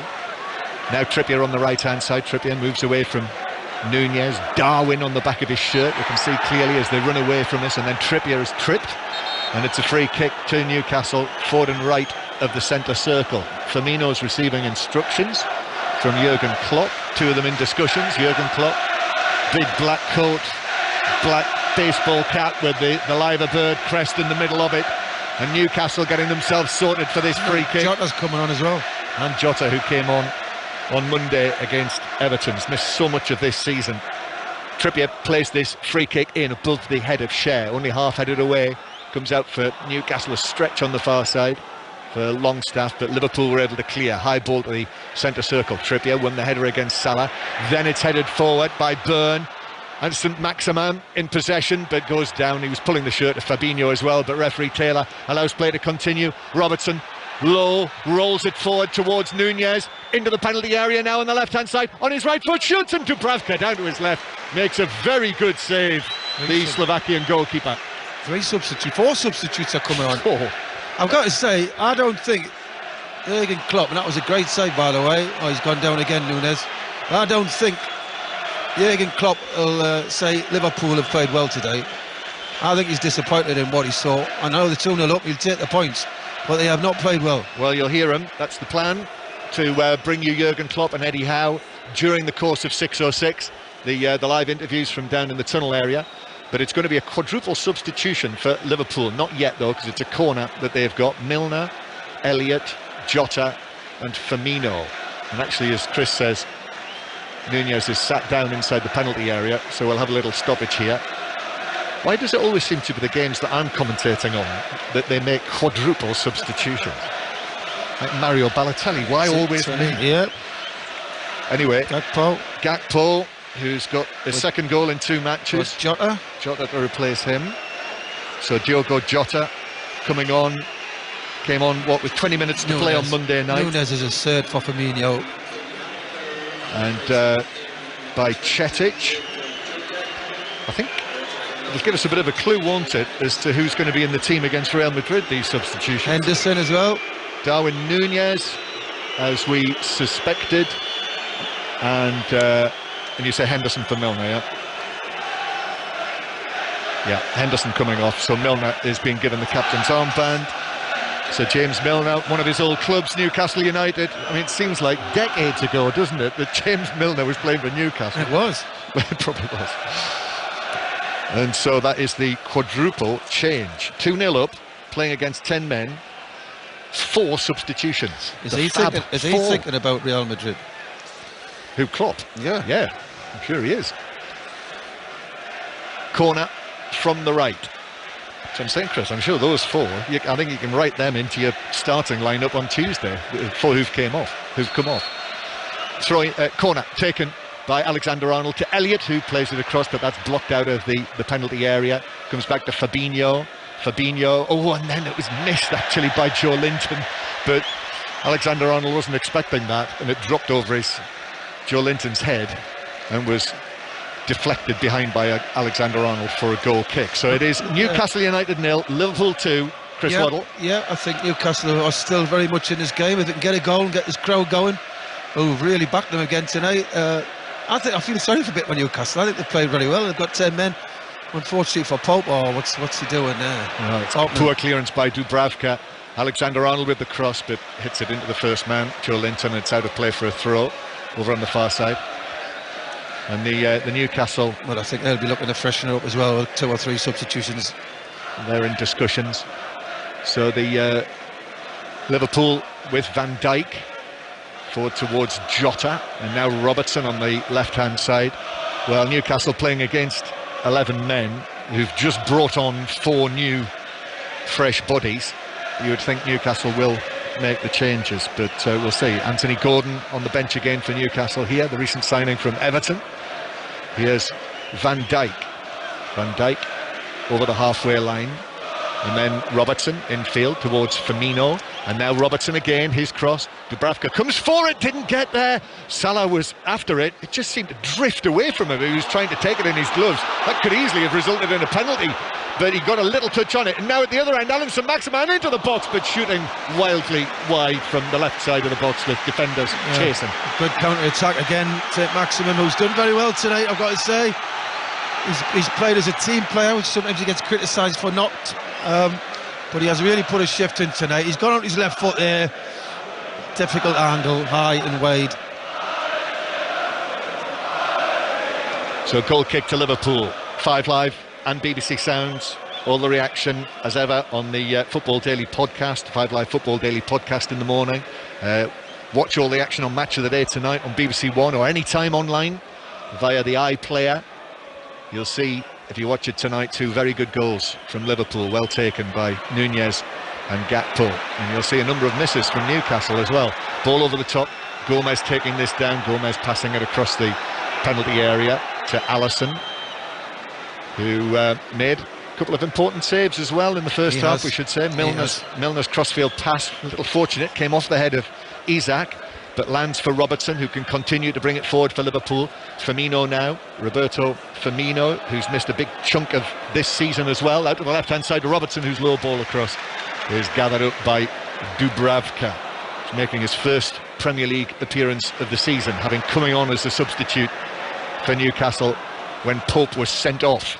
Isak stands on the ball in the centre circle. Liverpool have got it back. Fabinho now, Firmino, Jota turns. He's not scored in 22 appearances for Liverpool.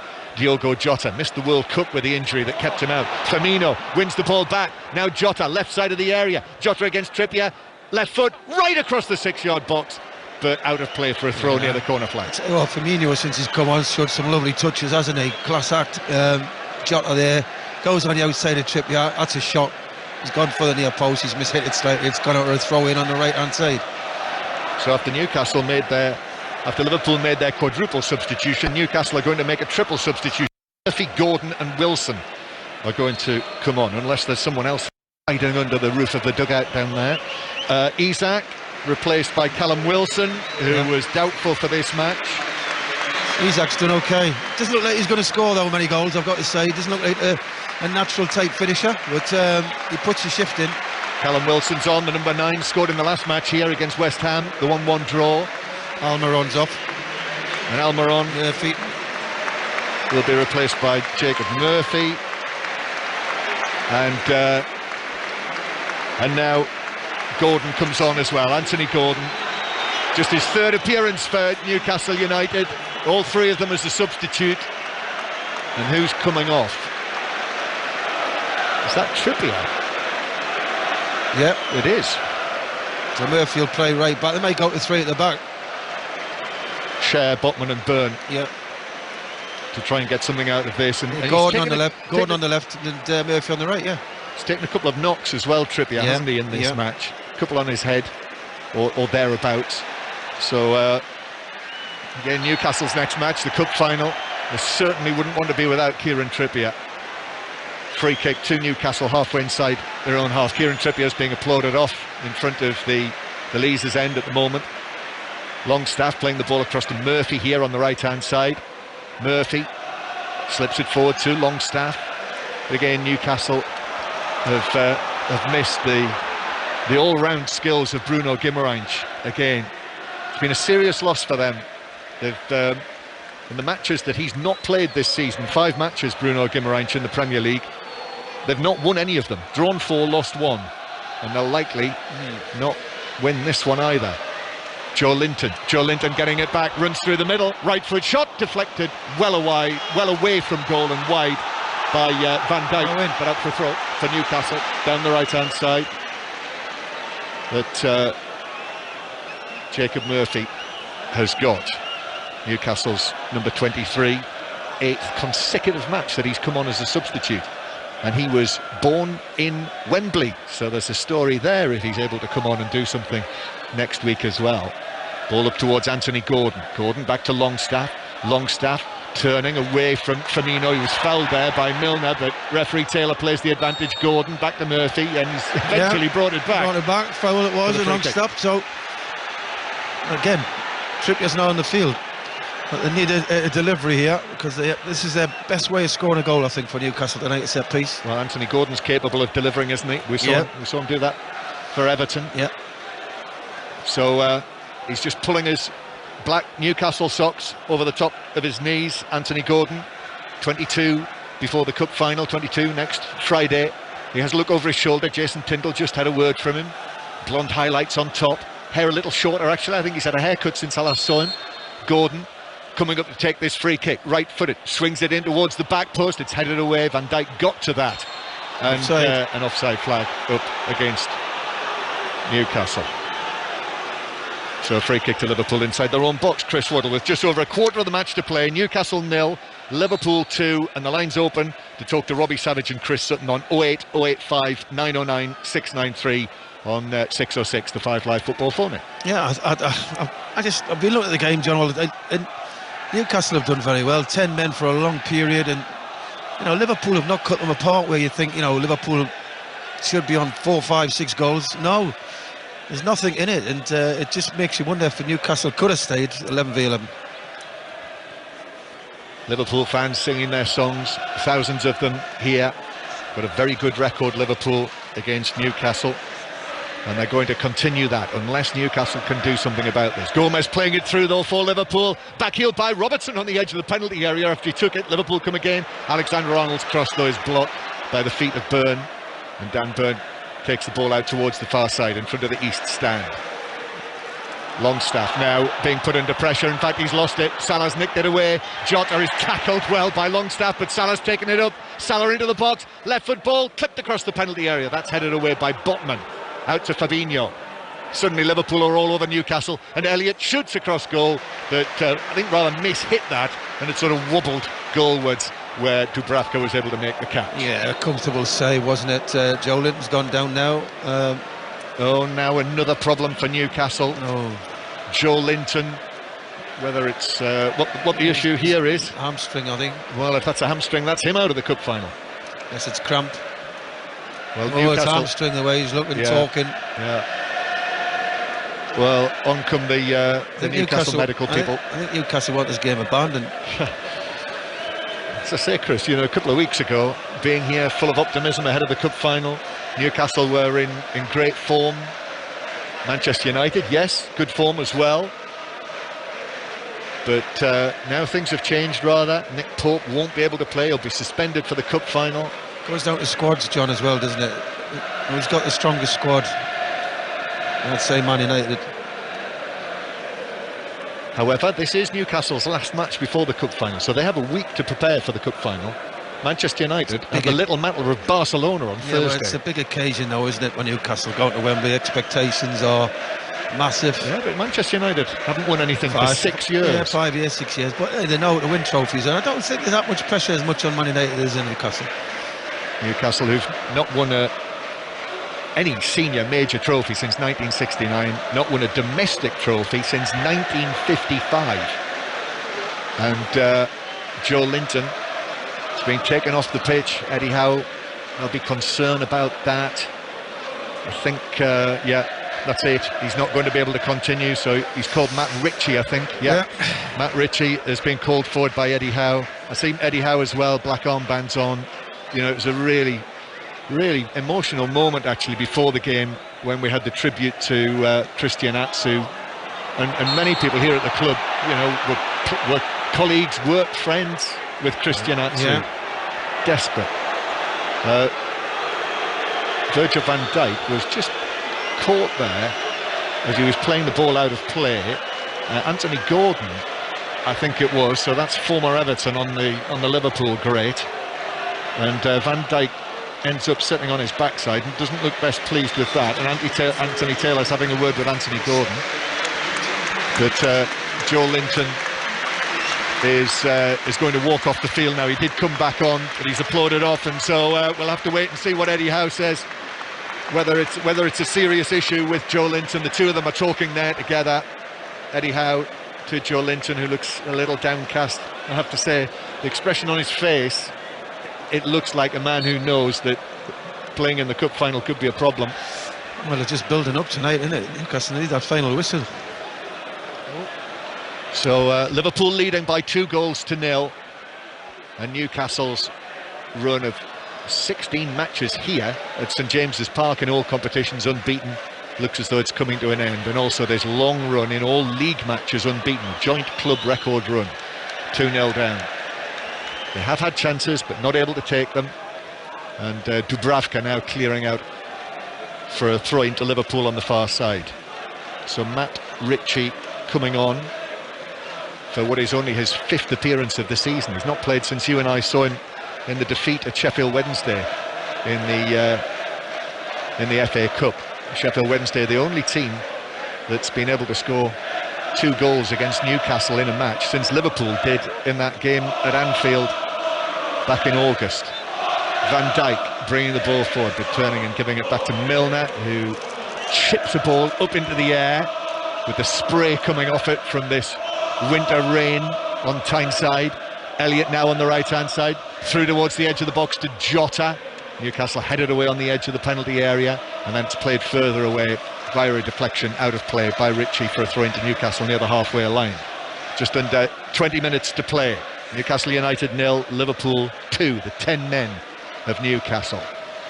And Newcastle, Manchester United next weekend, then it's Manchester City in Manchester in the league after that, and then Wolves at home. Those are the next matches for Newcastle. But tomorrow, with this scoreline, it is possible they could find themselves out of the top 4. Newcastle have not finished in the top 4 in the Premier League since Sir Bobby Robson was the manager 20 years ago. It's a really touching scene, wasn't it, before the game? All of the Bobby Robson flags that were held up. It would have been his 90th birthday today. Yeah. Your old manager with England, Chris. Yeah, 5 years. I had to with 85. He gives me first cap, and I was sad to see him go leave the England job, because I only got one more cap after that. But no, he was great.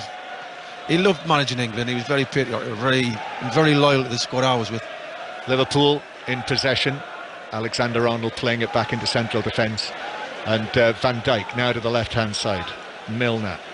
Game's just gone to sleep a little over the course of the last 5-10 minutes or so. We've had the stoppages. Liverpool have still got the 2-0 lead. Newcastle haven't been able to make any inroads. Gomez on the right. Gomez, low pass forward towards Salah, and then back to Alexander-Arnold. Classic Liverpool this. Salah back to Alexander-Arnold. Salah's off on the run. Alexander-Arnold plays it over the top, and in the end Byrne has actually been able to put it out of play for a throw-in to Newcastle deep inside their own left back position. Newcastle waiting to take this throw, which they do. Anthony Gordon, little touch from him, and then Longstaff, who's got red shirts all around him, but manages to find the pass to Callum Wilson through the middle. Now Murphy on the right hand side. Murphy through to Gordon, touch from him with the outside of his right heel back to Murphy, turns 360 degrees away from Firmino, passes it to Byrne on the left hand side, now to Ritchie out there on the far side. Ritchie goes back to the halfway line, and the Newcastle central defenders are in possession again. I think the rain has just eased and it's dry again. Up goes the pass from the back from Cher, but Robertson stepped in. Liverpool break forward. Firmino back to Robertson. Robertson with a little ball to Jota. Jota first time to Elliott. Elliott through the middle to Robertson. Robertson square. He should have scored himself. Why didn't Robertson? Why didn't he squared score? it, looking for Salah. What is he doing? He's just lifted over the goal. And that would have been a brilliant goal. Yeah, definitely. I feel like we've been robbed, Chris, there. Here's St Maximin playing it to the edge of the box to Wilson. Now out to the left-hand side to Ritchie. I think that would have been one of the best goals I've seen this season. Yeah, it was brilliant. 1-2 touch football. And why didn't he score? Left back-itis, I guess. Here's Murphy now with St Maximin on the right-hand side. Back to Murphy again. Gordon with a touch. St Maximin. Liverpool still leading by 2-0. Going to be the first team to beat Newcastle here this season. Back to Cher. Cher to Gordon on the right-hand side. Gordon, little ball in, might open up for Longstaff, who turns into space, gives it to Murphy. Murphy out to the left-hand side to Ritchie. Ritchie controls it and then cuts back. Could have crossed it on his left foot, gives it square. They want Botman to shoot. Instead, he plays it into the area to Longstaff, and it bounced away from Longstaff, and Liverpool were able to clear it. That's the only concern. I think Newcastle's played well, I think, especially with 10 men. They've been excellent, I think. They've really given it everything. But you just don't see them scoring goals, John, and it's been like that for the last few months, hasn't it? They've not scored a lot of goals, and they're not really creating that much neither. No, Newcastle being short on goals. They've got the ball with Gordon, though. Gordon through to Wilson, bounces back to Gordon, but bounces away from him, and for Van Dijk, who was able to swipe a right foot at it, and then it's missed by Botman on the halfway line, but also bounced away from Firmino. So Newcastle, with Dan Burn, have it back. He enjoyed that. Dan Burn beat Firmino, and then a long ball from Botman, looking for the run of Murphy down the right-hand side, but Robertson got there first to touch it out of play. Less than 15 minutes to play, plus added time, so 6:06, round about 20 minutes away, with Robbie and Chris, 08, 085 909 693 to speak to them. Sam Maximum's off on one of his little runs from the right into the centre, and then passes it, and now Ritchie with the cross. Van Dijk just got his head to that to glance it away, and eventually the ball's allowed to run out of play by Murphy for a throw in 5 or 6 yards from the corner flag. Takes a quick throw to Gordon, now to Murphy again. Murphy back to Share. 10 men of Newcastle. They'll have played 3/4 of the match with 10 men after Pope was sent off in the first half. Ritchie over there on the far side goes back to the halfway line, and Newcastle will go back into their own half. Well, you think sometimes in this game, John, you'd think Newcastle had the extra man. I mean, I'm surprised. You know, we're used to seeing Liverpool press, aren't we? Really getting the ball high off people. And Maximan hits the pass down the right, so Maximan, and then in from Murphy, but he's got it all wrong, and he's hit it into the outside of the net at the near post. We're used to watching Liverpool press and get the ball back, and then really, you know, play quick football and cause havoc, really. We've not saw that, and you can see why their results are very inconsistent, because even tonight they've lacked that energy to go and close people down and win the ball back, and then when they've got it, you know, they were all action. Now it looks really hard work for them. They're 2-3 yards off the pace for me. Milner playing the ball right across the field behind Alexander-Arnold. But Liverpool back in action on Tuesday. 5 Live, the place to listen to Liverpool against Real Madrid, the first leg. All of these Champions League last 16 ties, home and away, you'll hear with us on 5 Live. And then also, likewise, Manchester United, Barcelona on Thursday night. Don't miss that with us. Here's Van Dijk at the back. Jota passing it out of play, actually. Hit it straight to Jason Tindall, who was able to control it and give it to Cher. Throw-in taken by St. Maximin. Chests it down, back to Botman. And now Longstaff has to stretch for that. Gordon, though, just steers it out here to Murphy, and then Murphy's low ball down the line for Gordon. Wilson waiting in the middle. He's the only man in a black and white shirt in the box, and in any case Gordon can't get past Milner, who was able to dispossess him, and Liverpool will clear. Milner flick from Firmino, that was poor. That's presented it to St. Maximin. St. Maximin 25 yards out, he's on his left foot, going from right to left, turns onto his right, then back onto his left, and gives it to Burn. And Dan Burn couldn't find the pass through for the run, actually. It's a decent run from Ritchie, but then Alexander-Arnold is carrying it away, drops his shoulder, beats Burn. He gives it to Salah. Salah running free into the box on the right-hand side, and the ball across is intercepted by the recovering Ritchie. Alexander-Arnold had got himself into position near the penalty spot, but that interception took it out for a corner. I think that's a positive thing from Jurgen Klopp will take on the team tonight. The counter-attack, they've looked very, very threatening. All right, few bad decisions, 2 excellent goals. A lot of bad decisions, I've got to say, during the game when they've had good areas, good possession in that final third. But I think that's a positive tonight. I don't think they played particularly well, Liverpool. I still think they've got a long way to go to be the Liverpool what we've been watching the last couple of seasons. Crystal Palace away for Liverpool next weekend. Liverpool with a corner from the right. Elliott has gone out there as an option for Alexander-Arnold, who's created one of the goals in this match already. Alexander-Arnold then with the corner, an outswinger. Van Dijk going for it, but the defender got the touch on that and headed it away from the penalty area in front of the towering Leazes stand to our left. Gomez on the halfway line. Gomez gets his head down, finds a pass to Robertson. Robertson cutting in from the touchline.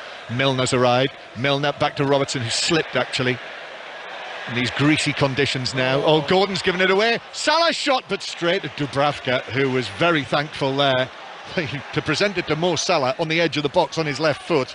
Well, you're lucky to survive. Salah had one thing in his mind, didn't he? He was definitely, and rightly so, he should shot, but RBA was in a great position if he rolled him in, but still 2-0 Liverpool. Alisson passing the ball across the edge of the box to Van Dijk. 10 minutes to go. And Robertson in towards Milner. There were inevitable questions to Jurgen Klopp after Monday night's win against Everton and the way that Liverpool played, whether they would be able to get themselves into the top four. Milner now running from centre field, taking it to the edge of the box. In comes the challenge. Ritchie actually coming across and helping to dispossess Milner, and now Gordon couldn't get past Fabinho, and Fabinho is able to just roll it back to Alisson. All in lilac tonight. The Brazilian clears it downfield. Murphy though for Newcastle, long and forward, but Wilson can't get there, and Van Dijk just with one touch finds Fabinho. Now Alexander-Arnold. Newcastle, I have to say, they look quite tired out there as Liverpool come forward. Alexander-Arnold just gets it back from Elliott. Infield to Firmino. That was sloppy from Firmino. Poor pass. Gave it to Gordon. It's 3 against 2 for Newcastle. Gordon to the edge of the box. Gives it square. Wilson with a chance, but Alisson comes out and makes a blocking save at the feet of the Newcastle number 9. Well, there's a difference in it. Liverpool take their chances when they get counter-attacks like that. Newcastle didn't. Anthony Gordon did everything right. He ran and ran and ran. He drew all the Liverpool players around him. And Callum Wilson, you've got to say, you've got to put that in the net. At this level of football, you'll not get a better chance than that. I think informed Callum Wilson in his best form puts that in the net. Yeah, great job. But you know, well, the chances, they don't create a lot, Newcastle, and when they do, they've got to take them. 1 goal in his last 11 appearances, Wilson, which was that goal in the last match here against West Ham. 2-0 Liverpool lead. BBC 5 Live. Listen as well to the live radio via BBC Sounds, or indeed the Callum Wilson and his Footballers podcast with Michael Antonio, the two of them. There's a new one out this week. You'll find that on BBC Sounds. Here's Jota on the left-hand side for Liverpool. Deep cross from the dead ball line all the way to the right-hand side. It's raining again on Tyneside. Alexander-Arnold's ball back across. Fabinho plays it forward, but it hits Longstaff on the edge of the box, bounces down, and Newcastle can bring it away with 6 minutes to play plus added time. And Saint-Maximin is challenged and sent sprawling by Milner, who enjoyed that. Great challenge. Yeah, he Listen, he made a decision early there because he thought, I cannot run with him, but I'm going to make sure I tackle. And it was a great tackle. I don't think there's anything wrong. I think Saint-Maximin's gone down there because he lost the ball, if I'm perfectly honest, but yeah, that was a great tackle. That near the halfway line, James Milner, the now 37-year-old, so is Saint-Maximin. He went down, went in, took the ball away, and got straight up on his feet, and it was a kind of, Why run 2 yards when he might have to run 40? Yeah. Well, he's okay, and I think Saint-Maximin is... Yeah, he's all right. Listen, he lost the ball. No, yeah, he's fine. I don't think he can get injured with all that tape he wears. I think that was the issue. I think he had to put some tape back in place, which he has now done. 2-0 Liverpool lead, and Liverpool songs coming down from on high. Gordon, as Newcastle played out from the back, turns, gives it to Longstaff. Saint-Maximin turns away from Milner, couldn't get in on him this time. Saint-Maximin's pass across field though is intercepted by Salah, and Liverpool have got it back inside their own half. Alexander-Arnold takes it out towards the right-hand side. The rain coming down quite heavily now for the final minutes of this match. So Newcastle, after this disappointment, as I'm sure it will be now, it'll be all about building up to the cup final next weekend. 4:30 kickoff, by the way, on the Sunday next weekend against Manchester United. We'll have all of the build-up and all of the reaction on what should be an extraordinary day, really, with Newcastle United in a major cup final for the first time this century. And maybe even that's what thoughts are turning to. In the stands, the Newcastle United fans beginning to sing their songs, knowing, I think, that this game is gone, that they will lose here their final match before the cup final, just their third defeat of the season. That shows what a fine season it's been for Newcastle United. 3 defeats in all competitions. They've done brilliant, haven't they? You've got to say, in the atmosphere, you're not going to get a better atmosphere on any ground in England. Oh, given away by Alexander-Arnold, but Alisson was quick onto it. And actually, I'm not sure Saint-Maximin was as aware of that as he might have been, and as sharp as he might have been. And Alisson was able to clear it. Bounces off Firmino. Gordon plays it back into his own half, and actually Botman had to be sharp there for that not to be given away, and ending up with Salah. And then Ritchie's ball forward is blocked by Firmino, and Salah's going to get there first, although he is upended by Dan Burn, who didn't take any prisoners there with that challenge on Mo Salah. No, he didn't. No, it was okay, by the way. It's a throw in, yeah. He's got up to throw into Liverpool. There'll be no rush for this. He went in and he missed it with his first foot, Dan Burn, but just caught it with his second. Otherwise, he might have been in trouble there. Yeah, I think he's lucky there as well. His first one was brought him down, didn't he? So he did, but I think his other foot actually followed through and took the ball away. He has Jota as the ball bounces away off Longstaff, and that'll be behind for a corner to Liverpool, who'll be in no hurry to take this. Liverpool mentioned Bobby Robson. So Bobby, his family are here today up in the stands behind us. Lady Elsie and his 3 sons, Andrew and Paul and Mark, they're the special guests of the club today. Eddie Howe earlier this afternoon laid flowers at the Sir Bobby Robson statue, and the Robson family did the same before the game on what would have been his 90th birthday. Corner to Liverpool. Robertson takes this to Elliott. Elliott will cross it deep to the back post. Van Dijk heads it back across, and it's headed up and away and wide and behind for another corner. Dan Burn getting to that first, so another corner to Liverpool from the far side. Just running the clock down now. 87 minutes gone, and Liverpool no rush to take this. There's a great banner actually in all of the flags, Sir Bobby Robson flags, a banner with a quote from Sir Bobby Robson that if we get a stoppage in play, it's worth just reading it. But it is a corner to Liverpool, and it's taken short to Elliott, and then in comes from Robertson to the back post, and Jota with a chance heads it down and wide. What a chance. And what a chance to end his long streak without a goal for Liverpool. At the far post, inside the 6-yard box, about 4 yards out, free header, and he heads it into the ground, does everything right. Unfortunately, he doesn't hit the target. That quote from Bobby Robson. What is a club in any case? Not the buildings or the directors or the people who are paid to represent it. It's not the television contracts, get-out clauses, marketing departments or executive boxes. It's the noise, the passion, the feeling of belonging, the pride in your city. It's a small boy clambering up stadium steps for the very first time as the ball is played forward for Liverpool, and it's bounced into the hands of Dubravka. The small boy clambering up the steps for the first time, gripping his father's hand, gawping at that hallowed stretch of turf beneath him, and without being able to think about it, falling in love. Great quote. Classic Bobby Robson, that, isn't it? Putting it very simply, what football is actually all about. Gordon knocking the ball back into Cher, and Cher's curling right-footed pass is flicked away by Van Dijk. Milner now. Milner infield towards Jota, who turns and finds Firmino, and then it finds its way to Elliott in the centre circle. A couple of touches from him. A galloping Alexander-Arnold is onto it, and a deep cross. Jota heads it across, and beyond the far post, Firmino flinging himself at it, foot first, almost at head height, couldn't get a touch. Goal kick. Yeah, Newcastle feeling the pace. Great move by Liverpool from the left to the right. Alexander-Arnold again, we know he's got fantastic delivery. Jota's gone for goal. He's trying to head it back across to the far post. That was he's obviously gone for the goal. Firmino just cannot reach it. And Newcastle now I think they've just run out of steam completely now, haven't they? Yeah, they have. Played 3/4 of the match with 10 men. Nick Pope will miss the cup final. Feeling seemed to be that it would be Loris Karius who would play for Newcastle then, which would be his first competitive appearance in the cup final against Manchester United.